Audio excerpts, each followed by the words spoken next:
Today I'm going to talk about my beginning as an artist and the utility of a practice, both to develop a craft, have something to do. You could start out as a hobby, it could be a avocation, but also kind of like I'm 62 and I want to show you, most of you are going to be younger than me watching this, and I want to show you the arc of a lifetime with all the shit that happens in your life, how it's good to keep with a practice, even if it's not a daily practice, if it's maybe a week or if it's every day for a while and things come and go as your life changes. But I'm going to show you my practice as an artist. So I have two pieces right here. This is what I painted in 1985. It's acrylic on board, and I was 25 years old. And this is me back when I was 25 and I had short, dark hair. I had dark hair, but it was very short. And that's the age I could still go braless and like it. But anyway, so I wanted to show you where I got started. At the age of 25, I had taken some art classes, especially when I was a kid. Nothing super consistent. A lot of talented kid, kind of art classes, read some books, did a lot of Walter Foster books, that kind of thing. And then I got some library books. And I got two books in particular. I'll do those on another video. The Natural Way to Draw by Kaiman Nicolaides, and Betty Edwards' Drawing on the Right Side of the Brain, which was a big deal then. We actually used both sides of our brain, but they didn't know that then. So anyway, these two paintings are beginning paintings, and I'm saying beginning like the first 10 years, because the first 10 years I was really working hard to develop craft. And in the 1980s, before computers really took over image making, the attainable perfection was a really cool thing. And that's what I wanted. I wanted to attain some kind of perfection. So I learned to mix color. There was a great book called, you can find it sometimes, called How to See Color and Paint It by Arthur Stern. He wrote it in the 80s. And I was out in the middle of nowhere on this ratty old ranch that I had purchased near Bend, Oregon. And I had 20 acres of my own and 20 more to take care of. So in my spare time, I was dirt poor. I picked up bones and I'd buy fruit at the store.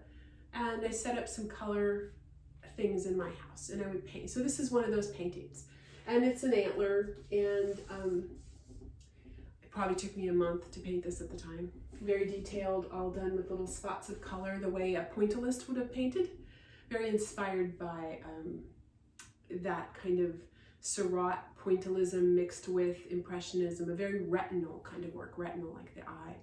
At the same time I was doing that, which was with a full palette of like 5 or 6 colors and white.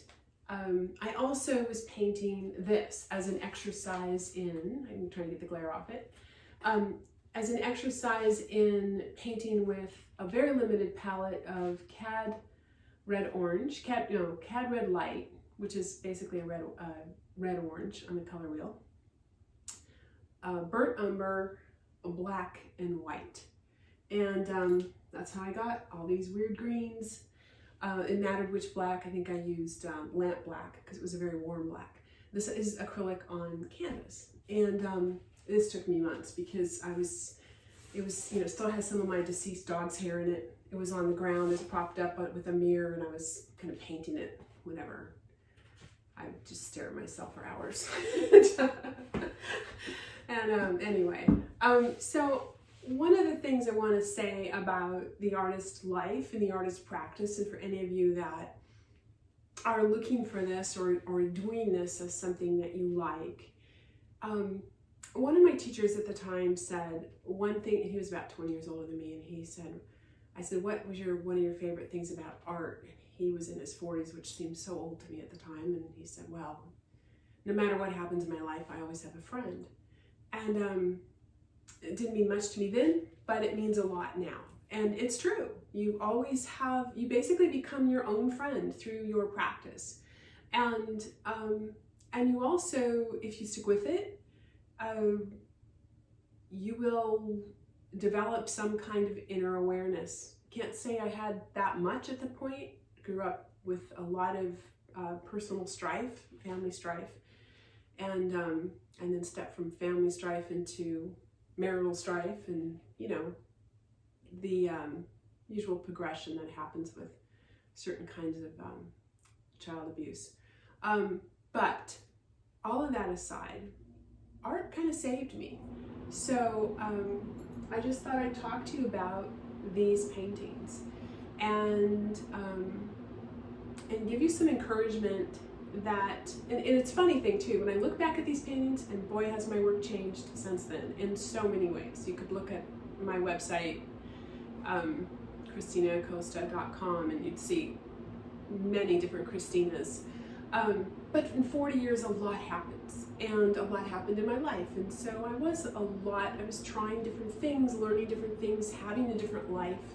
I'm a mother, I'm not a mother, I'm, you know, an athlete, I'm not an athlete, I'm healthy, I'm injured, you know, all sorts of things happen. And in my own personal, emotional, intellectual journey, that is also reflected in my work. But at this point in my work, I'm kind of at the very beginning, not the ultra beginning, because I was 25, so I was preparing these for my first solo show. I managed to talk Central Oregon Community College,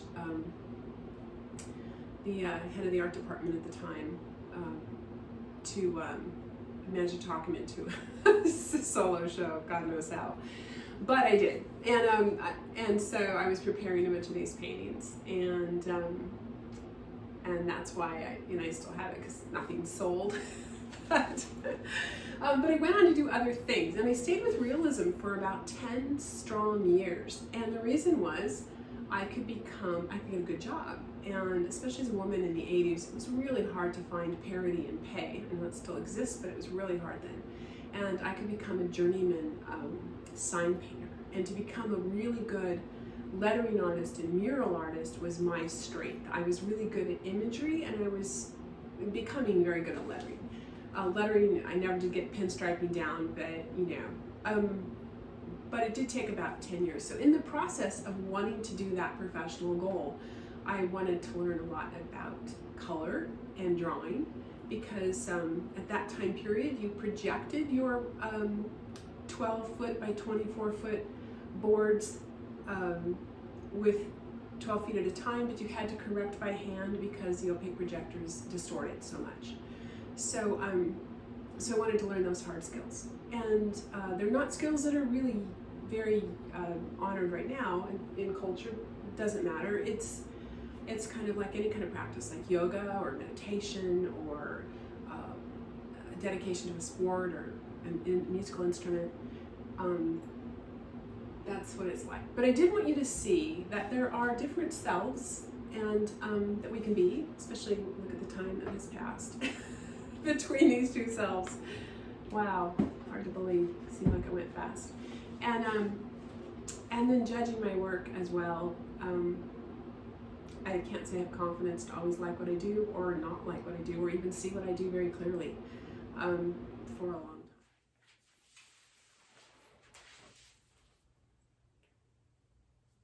So that's it for today. I'm just going to do little 10-minute videos, and again, just talking to you about a practice, encouraging whatever your practice is to continue, and I would love some ideas on how to talk about what you'd like to hear more about, whether that's practical things like color mixing or just general stuff that I come up with as we go, but would love to hear from you. So thank you so much.